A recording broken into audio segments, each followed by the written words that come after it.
100 days to the midterms, and President Trump says he'll shut down the government before if it will force Democratic lawmakers to vote on immigration reform. The tweet this morning: I would be willing to shut down government if the Democrats do not give us the votes for border security, which includes the wall, must get rid of lottery, catch and release, etc., and finally go to system of immigration based on merit. We need great people coming into our country. With that, we bring in our talk radio panel, Denver-based radio host Ross Kaminsky and Robert Patillo joining us from Atlanta, although there's an ocean behind you, so you're not in Atlanta right now, but that's where you're on the radio. So, gentlemen, good to hear you and see you as always. Robert, reasonable people could agree the last government shutdown over immigration and the like did not end well for the Democrats. Does this force your guys' hand in Congress?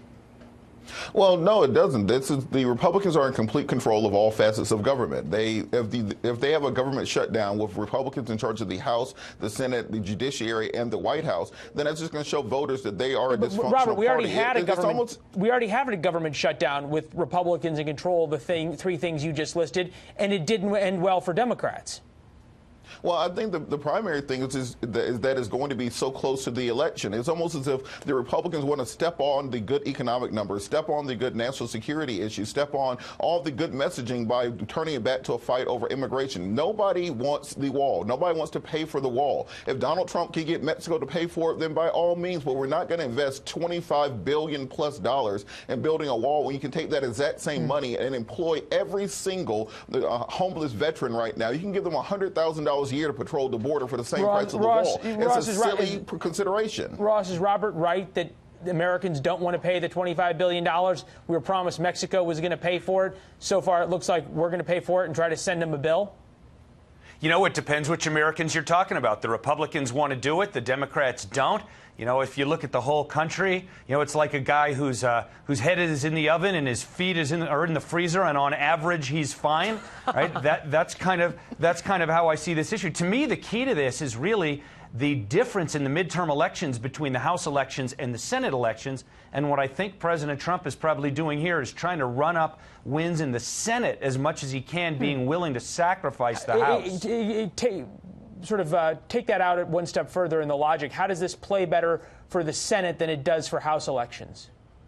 Because for Republicans to pick up seats in the Senate, they have to win in places that Donald Trump win seats that are currently held by Democrats, and they think that's very doable. And you look at the Brett Kavanaugh thing right now, I think Trump would like to have a few more Republicans in the Senate, especially if he thinks he's going to lose the House no matter what. Well, yeah, you talk about it. Missouri, Indiana, Michigan, all places that the wall does pretty well as a talking point. It brings up an important question about how big are President Trump's coattails. We know what they're like in the primaries. He's been very successful getting his people through the Republican primaries. Then it comes to the issue of the generals. Take a listen to his promise. Get your guys' thoughts. I am going to work very hard. I'll go 6 or 7 days a week when we're 60 days out. And I will be campaigning for all of these great people that do have a difficult race.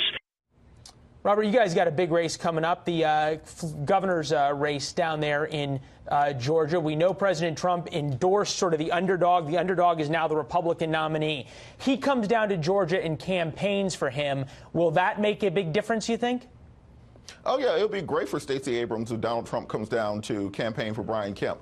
You have to understand that as much as he motivates his calcified base, that he is as dynamic of a motivating factor for the rest. So in metropolitan areas like Atlanta, Marietta, Sandy Springs, Savannah, Augusta, Macon, Columbus, you're going to see humongous Democratic turnout in response to Donald Trump coming out strongly for Brian Kemp. Ross, Brian Kemp now has to move toward the center. Ross, wasn't that the same talking point we heard from Democrats, that Donald Trump was going to really motivate so much of the liberal base to come out for Hillary Clinton, and we all know how that ended up?